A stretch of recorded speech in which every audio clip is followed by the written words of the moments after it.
If you like what I do, consider joining my channel or donating to my coffee. Links in the description.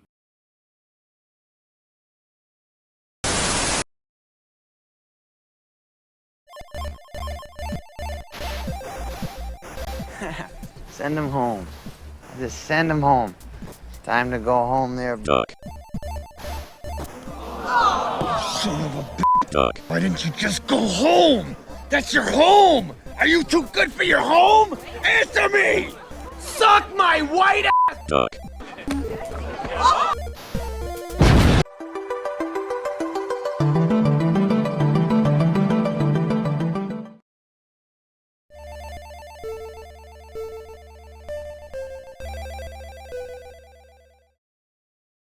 EMUUROM is a mostly non-combat puzzle game with an interconnected world and a whole lot of secrets.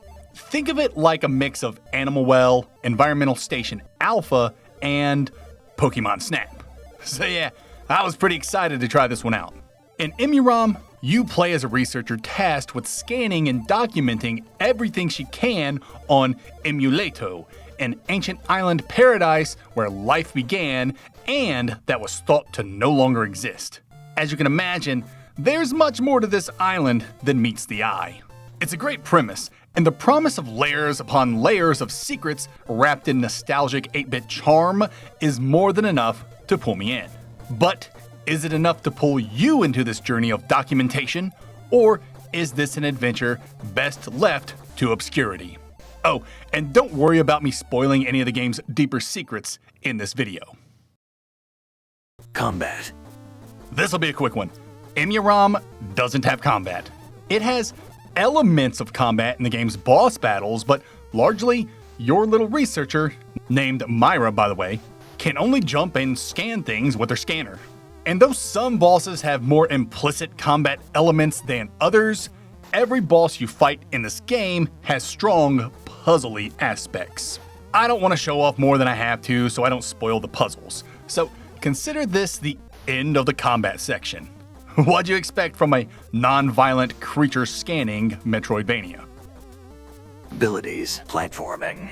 There's a little more I can talk about here, but I want to get this out of the way first. There are no abilities in this game. You pick up the scanner early on so you can scan things, and that's it. No double jumps, no wall jumps, dashes, or air dashes. You're here to document flora and fauna, god damn it, not prance around like a forest sprite of ancient utopia. That's not to say you won't be traversing the world in unorthodox and strange ways. This island is full of odd animals that do odd things depending on how you interact with them. Jump on a bird's head to catch a flight, scan a bear to wake it up and chase you, scan a flower to have it hurtle you into the air. You'll discover all kinds of ways to get around this island. And each biome comes with unique obstacles, like the biome where you have to figure out how to bring water back so you can advance, or the icy mountain with the wolves whose howls push you around. There's a surprisingly diverse set of puzzles and obstacles to overcome. I usually talk about the puzzles in this section of these review videos just to give you a gist of what to expect, but considering this game is all puzzles and platforming, I think you know what you're getting yourself into. I will add the game has a lot of hidden passages, and many of these false walls are necessary to discover if you want to progress in the game. So you'll be doing a lot of wall hugging to get yourself unstuck. The last thing to mention on the puzzle front is the game's layers.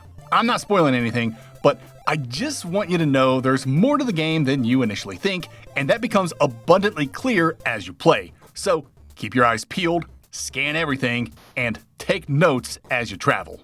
That'll do it for this section. Abilities and platforming in EMUUROM aren't about flashy moves, they're about discovery. You only have your scanner, but the island's strange creatures and environmental quirks become your real tools, letting you traverse the world in clever, unexpected ways. Each biome introduces its own twists, and hidden passages are everywhere, often essential for the critical path. The deeper you go, the more the game reveals its layered design, rewarding curiosity, observation, and a willingness to poke at every corner of the island. Myra has a simple toolkit, so it's really up to you and your gray matter to peel back the onion that is EMUUROM. Progression. Not a whole lot to report here on progression, at least on the non-spoilery side of things. There are no stats, gear, XP, or leveling. There are no charm systems or 3 of a thing to increase a thing. There's nothing to collect in EMUUROM, at least in the traditional Metroidvania sense. The game's actually full of collectibles and all the flora and fauna you're scanning, and scanning everything you can is a form of progression.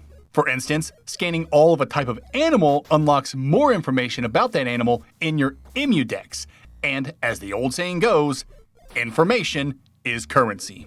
And I'll just leave it at that because anything else I say about progression would take us into spoiler territory.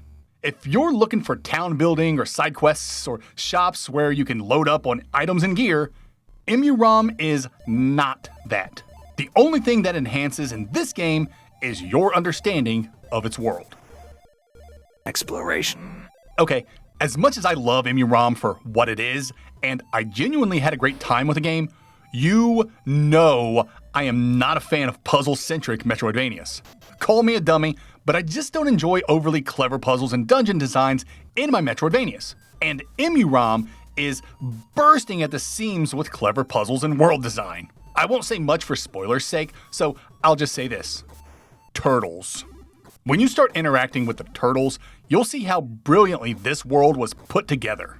It is an amazing achievement, and the forethought needed to design this island is next level. That being said, though I can appreciate the world design's creativity, I still found exploring this island a bit tedious. And this is exactly why dungeon cleverness is not my favorite in Metroidvanias. Because sometimes you have to redo puzzles to get where you need to go, or remember obscure hidden paths, or become dependent on moving platforms and are forced to wait. This is especially frustrating because backtracking should feel fast and snappy. And though EMUUROM does a good job in creating shortcuts to bypass sections, it's just not enough. And I don't blame the dev, it's just the nature of puzzle-heavy Metroidvanias. It's just not my thing, but it may not bother you, and that's perfectly fine. I'd never say an approach is right or wrong. My goal is to tell you what's here and present my experience with what's here. You can decide if it's for you on your own. I would like to bring up another facet of puzzle-heavy Metroidvanias that irk me, and that facet is punishment. In EMUUROM, you cannot die.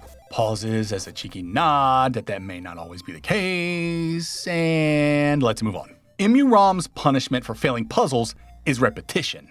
Many of the game's puzzles are platformer-based and require proper execution at a mental and mechanical level to solve. And if you cannot execute, you will fall. Sometimes that fall is a trifle as you land a couple platforms below, and sometimes that fall takes you several screens away and forces you to redo sections and other puzzles before allowing you another crack, which could lead to another failure that takes you screens away. To many old school gamers, this isn't that bad because this is how many platformers were designed back in the day. But I just wanted to warn you that in some of the tougher puzzles, this is a thing that can happen. EMUUROM is a pretty linear experience. I'm sure the speedrunning community will prove me wrong, but the intended experience, from what I gathered, is very linear with game progression blocked behind narrative and story beats. You can go off the beaten path, and the game does a good job at signposting when optional challenges are afoot, but if you want to open up the island proper, there's really only one way to get there, and there's much more to exploration I'm not willing to share for spoiler's sake. I'll just leave you with these bits of advice. Scan early and scan often. Hug every wall and be observant. That's it for exploration. Exploration in EMUUROM is a brilliant but demanding puzzle box that's ingenious in its design. The island's interconnected tricks, hidden passages, and turtle-powered world logic showcase incredible craftsmanship, but they also mean backtracking often involves redoing puzzles, retracing obscure routes, or recovering from long falls.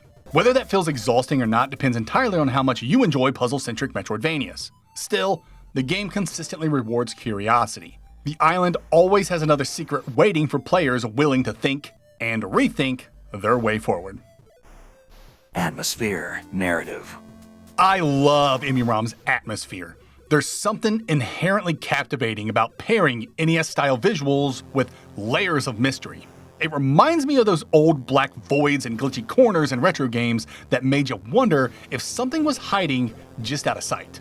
It's a hard feeling to pin down, but anyone who grew up in that era knows exactly what I mean. EMUUROM taps into that sensation beautifully, and it kept me hooked for my entire playthrough.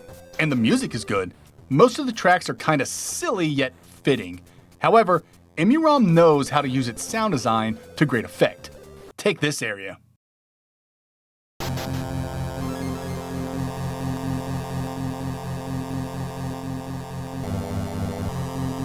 The strange scenery paired with that ominous sting hits hard. It's early in the game, so I'm not spoiling anything, but moments like this make it clear that something far more serious lies beneath the lighthearted surface for players willing to dig. I can't really go into the narrative. I gave you the setup. A researcher has found the long-thought extinct island paradise of EMUUROM and must document everything with her trusty scanner. Anything beyond that, I'll leave for you to discover. I'll just say it took me about 7 hours to get the game's first ending. And that'll do it for this section. If you like what you see and are a fan of games like Tunic, Void Stranger, and Environmental Station Alpha, I'd implore you to give this game a shot. Final thoughts and score. EMUUROM is a strange, thoughtful, and quietly captivating adventure. One built entirely on curiosity, observation, and the joy of uncovering how a world works. Its puzzles are clever, and its atmosphere taps into a very specific retro-era mystery and nostalgia. It can be tedious at times, especially if you're not into puzzle-heavy design or find repeating multiple tasks after failure too punishing, but its layered world, smart environmental interactions, and moments of tonal brilliance make the journey feel genuinely special. If you enjoy games that reward patience, note-taking, and a willingness to poke at every corner of the map, EMUUROM is absolutely worth your time. I award EMUUROM an 8 out of 10. EMUUROM is available on PC. I played it exclusively on the Steam Deck with 0 issues, and therefore give it a Steam Deck rating of verified. Pair placement. EMUUROM strips away many of the traditional Metroidvania pillars. No combat, no movement upgrades, no character enhancements, and a largely linear, story-driven structure. And while that might turn off players expecting a more conventional MV, it's worth remembering that non-violent Metroidvanias can work. Animal Well and Sheepo proved that. What EMUUROM does bring to the table is sharp, puzzle-driven exploration packed with hidden passages, looping paths, and clever environmental tricks. And yes, it absolutely dips into Metroidvania territory, using knowledge, observation, and layered world logic as its primary form of progressing into its deeper sections.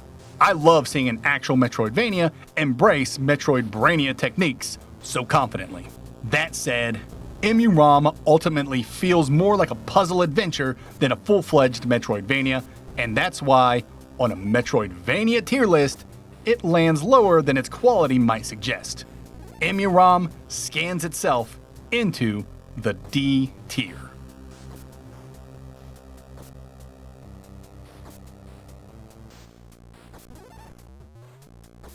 EMUUROM is a fantastic game, but Metroidvaniers may walk away disappointed if they come in expecting traditional MV structure. If this were a puzzle game tier list or a Metroidvania tier list, it'd sit much higher. As long as you approach it with the right expectations, EMUUROM offers a uniquely rewarding experience I still highly recommend because it's scantastic.